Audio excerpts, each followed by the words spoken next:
अबू सुफियान ने घोड़ा मोड़ा और घोड़े को एड़ लगा दी। चलते चलते खालिद के घोड़े ने अपने आप ही रुख बदल लिया।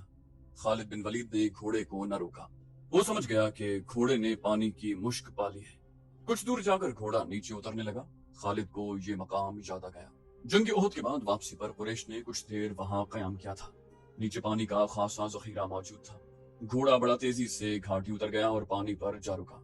खालिद बिन वलीद घोड़े से कूद कर नीचे उतरा और दो जानू होकर चुल्लू भर भर कर अपने चेहरे पर पानी फेंकने लगा। जरा सस्ताने के लिए भुरभुरी सी एक चट्टान के साथ बैठ गया। उसे वो वक्त याद आया जब ओहद के मार्के के बाद अहले कुरैश वापस आए थे। उन्होंने मदीना से कुछ दूर आकर कयाम किया था। उस कयाम के दौरान कुरैश के सरदार इस बहस में उलझ गए थे कि वापस मक्का पहुंचा जाए या मुसलमानों पर एक और हमला किया जाए। सफ़वान बिन उमैया ने कहा था, हम शिकस्त खाकर नहीं आए। अगर तुम ये समझते हो कि मुसलमानों की हालत बहुत बुरी है तो अपनी हालत देखो, हमारी हालत भी अच्छी नहीं है। अब मुसलमानों के साथ इतनी जल्दी लड़ने का खतरा मोल नहीं लेना चाहिए। हो सकता है किस्मत हमारा साथ न दे। जब ये बहस जारी थी तो कुरैश के कुछ आदमी दो मुसाफिरों को पकड़कर सरदारों के सामने ले आए। उन्हें बताया गया कि ये दोनों आदमी जो अपने आप को मुसाफिर कहते हैं, हमारे खेमों के इर्द गिर्द घूम फिर रहे थे और हमारे 4-5 आदमियों से इन्होंने पूछा कि तुम लोग कहाँ जा रहे हो। उन दोनों ने अबू सुफियान और दूसरे सरदारों के सामने भी यही बयान दिए कि वो मुसाफिर हैं और किसी जगह का नाम लेकर कहा कि वो उधर जा रहे हैं। अबू सुफियान के हुक्म से उनके फटे पुराने कपड़े जो उन्होंने पहन रखे थे उतरवाए गए तो अंदर से खंजर और तलवारें बरामद हुई। उनसे पूछा गया कि तुमने ये हथियार छुपा कर क्यों रखे हुए हैं। खालिद बिन वलीद की नजर बहुत तेज थी। उसे शक हुआ कि ये मुसलमानों के जासूस हैं। उन दोनों को कुरैश की फौज के सामने खड़ा कर दिया गया और पूछा गया कि उन्हें कोई पहचानता है। 2-3 आवाजें आईं कि हम इन्हें पहचानते हैं, ये यसरब के रहने वाले हैं। कुरैश के एक आदमी ने उठकर कहा, इसको मैं अच्छी तरह जानता हूँ, इसे मैंने अपने खिलाफ लड़ते हुए देखा था। अबू सुफियान ने उन दोनों से कहा, तुम अपनी जबान से कह दो कि तुम मोहम्मद के जासूस हो और जाओ, मैं तुम्हारी जान बख्शी करता हूँ। दोनों में से एक ने एतराफ कर लिया। अबू सुफियान ने कहा, जाओ, हमने तुम्हें माफ किया। दोनों जो वाकई मुसलमानों के भेजे हुए जासूस थे और कुरैश के अज़ाइम मालूम करने आए थे, हंसी खुशी अपने ऊंटों की तरफ चल पड़े।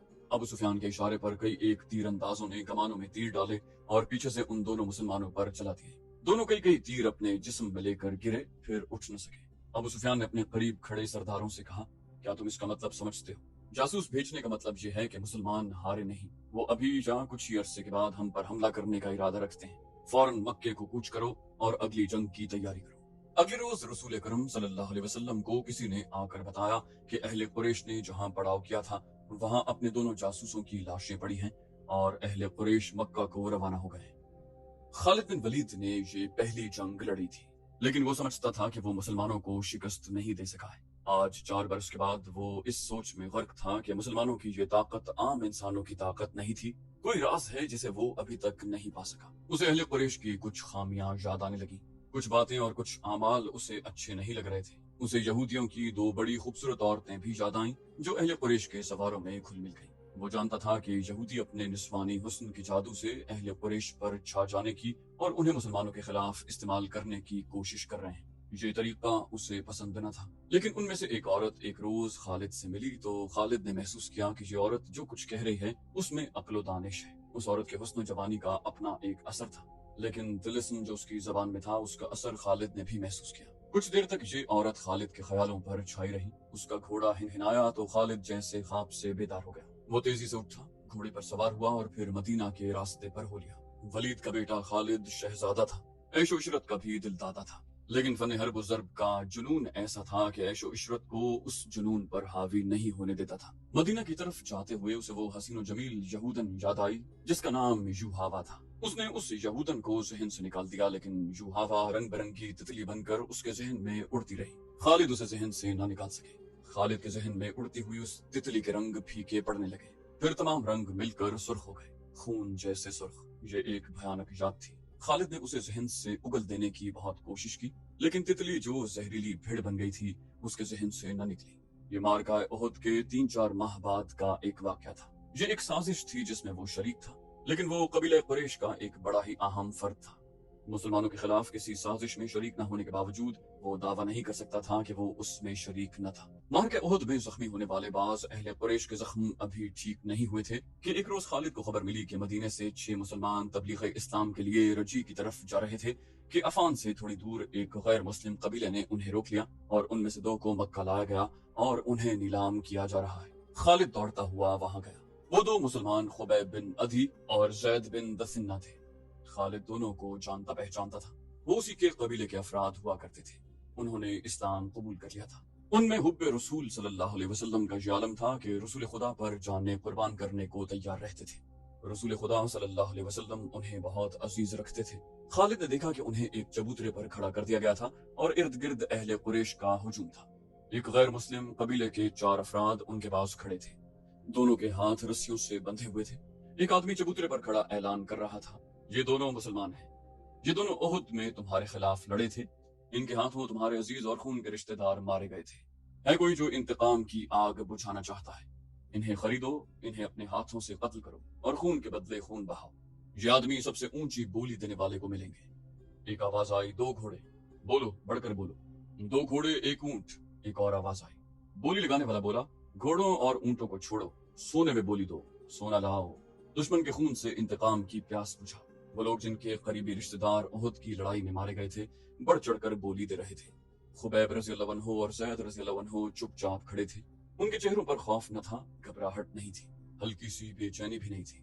खालिद हुजूम को चीरता हुआ आगे चला गया। खुबैब रज़ियल्लाहु अन्हु ने खालिद को देखकर बड़ी बुलंद आवाज से कहा, ओ कुरैश के सरदार के जंगजू बेटे, तेरा कबीला हम दोनों का खून बहाकर उस मुकद्दस आवाज को खामोश नहीं कर सकता जो गारे हिरा से उठी है। ला अपने कबीले का कोई नामवर लड़ाका और मेरे हाथ खुलवा दे, फिर देख कौन किसके खून से प्यास बुझाता है। ज़ैद रज़ियल्लाहु अन्हु ने गरजदार आवाज में कहा, मैदान जंग में पीठ दिखाने वालों, तुमने शिकस्त का इंतकाम हमारे भाइयों की लाशों से लिया। तुम्हारी औरतों ने ओहद के मैदान में हमारी लाशों के कान और नाकें काट कर उनके हार अपने गलों में लटकाए।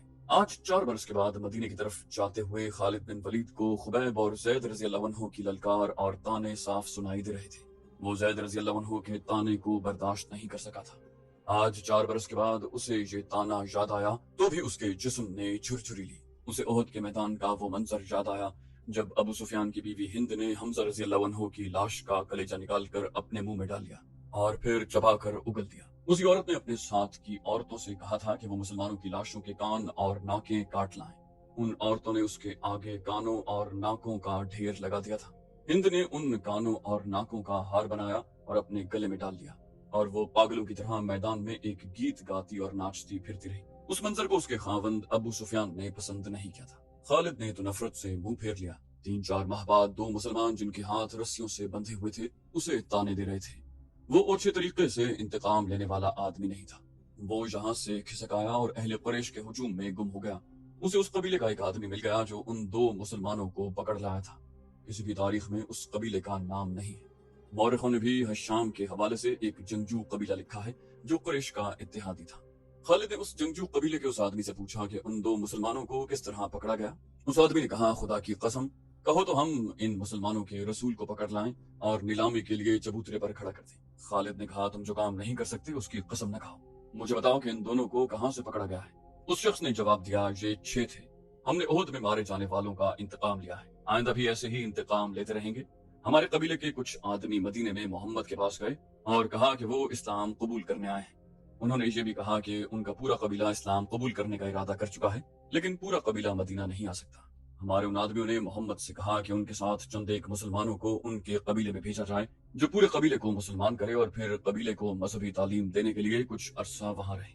हमारे वो आदमी जब वापस आए तो उनके साथ 6 मुसलमान थे। उधर हमारे सरदार शारजा बिन मुगीस ने 100 आदमियों को रजी के मकाम पर भेज दिया। जब ये 6 मुसलमान रजी पहुंचे तो हमारे 100 आदमियों ने इन्हें घेर लिया। तुम सुनकर हैरान हो गए कि ये 6 मुसलमान तलवारें निकालकर 100 आदमियों से मुकाबले पर आ गए। हमने 3 को मार डाला और 3 को पकड़ लिया, इनके हाथ रस्सियों से बांध दिए। शारजा बिन मुगीस ने हुक्म दिया था कि मदीने से कुछ मुसलमान तुम्हारे धोखे में आकर तुम्हारे साथ आ गए तो इनमें से 2-3 को मक्का ले जाना और इंतकाम लेने वालों के हाथों फरोख्त कर देना। हम 3 को इधर ला रहे थे। रास्ते में इनमें से एक ने रस्सियों में से हाथ निकाल लिए, मगर वो भागा नहीं। वो इतना फुर्तीला था कि उसने हमारे एक आदमी की न्याम से तलवार निकाल ली, क्योंकि उसे हमने निहत्ता कर रखा था। उसने बड़ी तेजी से हमारे 2 आदमियों को मार डाला। अकेला आदमी इतने सारे आदमियों का मुकाबला कब तक करता। वो मारा गया और हमने उसके जिस्म का कीमा कर दिया। ये 2 रह गए। हमने इनके हाथ और ज्यादा मजबूती से बांध दिए और यहाँ ले आए। खालिद ने उसे तंजिया कहा, और तुम खुश हो? मोहम्मद क्या कहेगा? अहले कुरैश और उनके दोस्त कबीले इतने बुज़दिल हो गए हैं कि अब धोखा देने और 6 आदमियों को 100 से मरवाने पर उतर आए हैं। क्या तुमने मुझे ये बात सुनाते शर्म महसूस नहीं की? क्या उन 100 आदमियों ने अपनी माओ को शर्मसार नहीं किया जिनका उन्होंने दूध पिया है? उस आदमी ने कहा, तुमने मैदान जंग में मुसलमानों का क्या बिगाड़ लिया था वलीद के बेटे?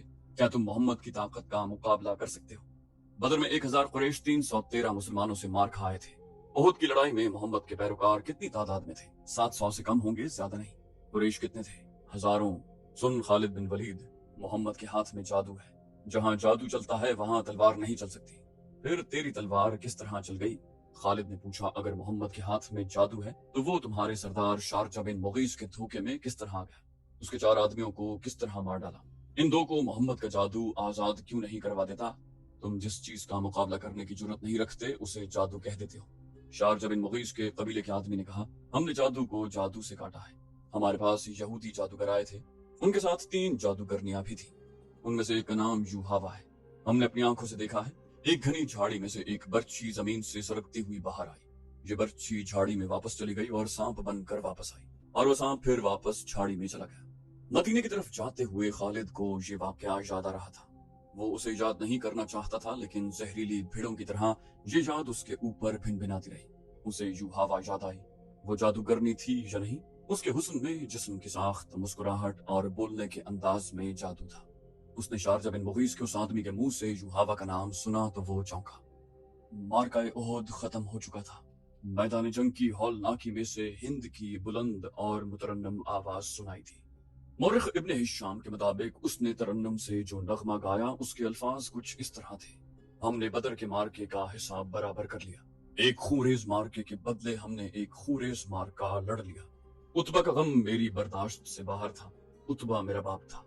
मुझे चचा का भी गम था, अपने बेटे का भी गम था। अब मेरा सीना ठंडा हो गया है। मैंने अपनी कसम पूरी कर ली है। वाशी ने मेरे दिल के दर्द का मदावा कर दिया है। मैं उम्र भर वाशी की एहसान मंद रहूंगी, उस वक्त तक जब तक मेरी हड्डियां कब्र की मिट्टी में मिलकर मिट्टी नहीं हो जाती। अबू सुफियान इस भयानक मंजर को बर्दाश्त न कर सका था। वो पहले ही मुंह फेर कर जा चुका था। उसने अपने 2 साथियों से कहा कि उसे यकीन नहीं आ रहा कि मोहम्मद जिंदा है। खालिद बिन वलीद ने दूर से किसी और को देखकर मोहम्मद समझ लिया होगा। किसी ने अबू सुफियान से कहा। अबू सुफियान ये कहकर कि वो अपनी आंखों से देख कर आया है, उस तंग दर्रे की तरफ चला गया जहां से खालिद बिन वलीद अपने सवारों को वापस लाया था। वो ऐसी जगह खड़ा हुआ जहां से उसे मुसलमान बैठे हुए नजर आ रहे थे। अबू सुफियान ने बुलंद आवाज से कहा, मोहम्मद के पैरोकारों, क्या तुम में मोहम्मद जिंदा है? रसूल करीम सल्लल्लाहु अलैहि वसल्लम ने आवाज सुनी तो अपने इर्द गिर्द बैठे हुए मुसलमानों को इशारा किया कि वो खामोश रहें। अबू सुफियान ने अपना सवाल और ज्यादा बुलंद आवाज से दोहराया। अब भी उसे कोई जवाब न मिला। अबू सुफियान ने बुलंद आवाज से पूछा, क्या अबू बकर तुम में मौजूद है? अब भी उसे कोई जवाब न मिला। 3 बार पूछने के बावजूद भी मुसलमान खामोश रहे। अबू सुफियान ने पूछा, क्या उमर जिंदा है? अब के भी मुसलमानों ने खामोशी इख्तियार किए रखी। अबू सुफियान ने घोड़े को दौड़ाया। उसने नीचे देखा। कुरैश के बहुत से आदमी रसूल अकरम सल्लल्लाहु अलैहि वसल्लम के मुताल्लिक सही खबर सुनने को बेताब थे। अबू सुफियान ने चिल्लाकर कहा, ए अहले कुरैश, मोहम्मद मर चुका है। अबू बकर और उमर भी जिंदा नहीं। अब मुसलमान तुम्हारे साय से भी डरेंगे। खुशियां मनाओ, नाचो। अहले कुरैश नाचने और हुल्लड़ मचाने लगे, लेकिन गरजती हुई एक आवाज ने उन्हें खामोश कर दिया। ऐ खुदा के दुश्मन! दर्रे की बुलंदी से हजरत उमर रजी अल्लाह अन्हु की आवाज गूंजी, इतना झूठ ना बोल। वो तीनों जिंदा हैं जिनके नाम लेकर तू उन्हें मुर्दा कह रहा है। हजरत उमर बिन अल खत्ताब की आवाज जवाब में गरजी, अपने कबीले को धोखा मत दे।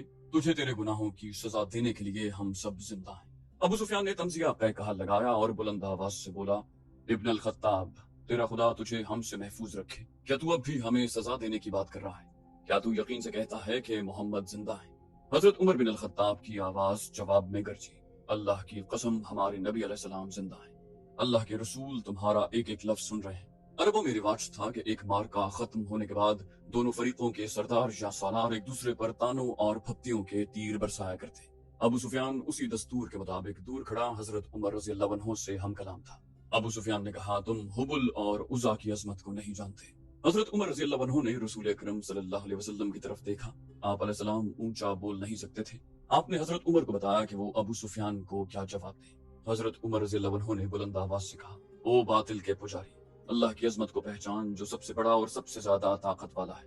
अबू सुफियान ने कहा, हमारे पास हुबुल जैसा देवता और उज़ा जैसी देवी है। क्या तुम्हारे पास कोई ऐसा देवता या देवी है? रसूल करीम सल्लल्लाहु अलैहि वसल्लम ने हजरत उमर रज़ी अल्लाह अन्हु की जबान से कहलवाया, हमारे पास अल्लाह है। پھر بلند آواز سے کہا تمہارا خدا کوئی نہیں، جنگ کا فیصلہ ہو چکا تھا۔ ابو سفیان نے کہا تم نے بدر میں فتح پائی تھی، ہم نے اس پہاڑی کے دامن میں تم سے انتقام لے لیا، اگلے سال ہم تمہیں بدر کے میدان میں ہی مقابلے کے لیے للکاریں گے۔ حضرت عمر نے رسول اللہ صلی اللہ علیہ وسلم کے الفاظ بلند آواز سے دہرائے، انشاءاللہ اب تمہارے ساتھ ہماری ملاقات بدر کے میدان میں ہی ہوگی۔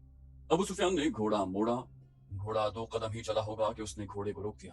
اب کے ذرا ٹھہری ہوئی آواز میں کہا، اے عمر، ابو بکر اور محمد، تم جب میدان سے اپنی لاشیں اٹھاؤ گے تو تمہیں کچھ ایسی لاشیں بھی ملیں گی جن کے اعضاء کٹے ہوئے ہوں گے اور انہیں چیرا پھاڑا گیا ہوگا۔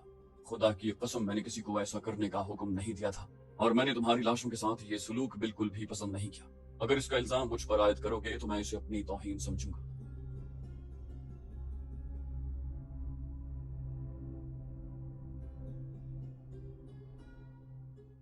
تو دوستو یہ تھی ہماری آج کی ایپیسوڈ، امید کرتے ہیں آپ کو ہماری ایپیسوڈ پسند آئی ہوگی۔ جانے سے پہلے اس ویڈیو کو لائک، شیئر اور کامنٹ کرنا مت بھولیے، اور اگر آپ ہمارے چینل پر نئے ہیں تو اسے سبسکرائب کیجئے اور بیل آئیکن پر کلک کیجئے تاکہ آپ کو تمام ویڈیوز فوراً ملتی رہیں۔ اگلی ویڈیو تک کے لیے اپنا خیال رکھیے، اللہ حافظ۔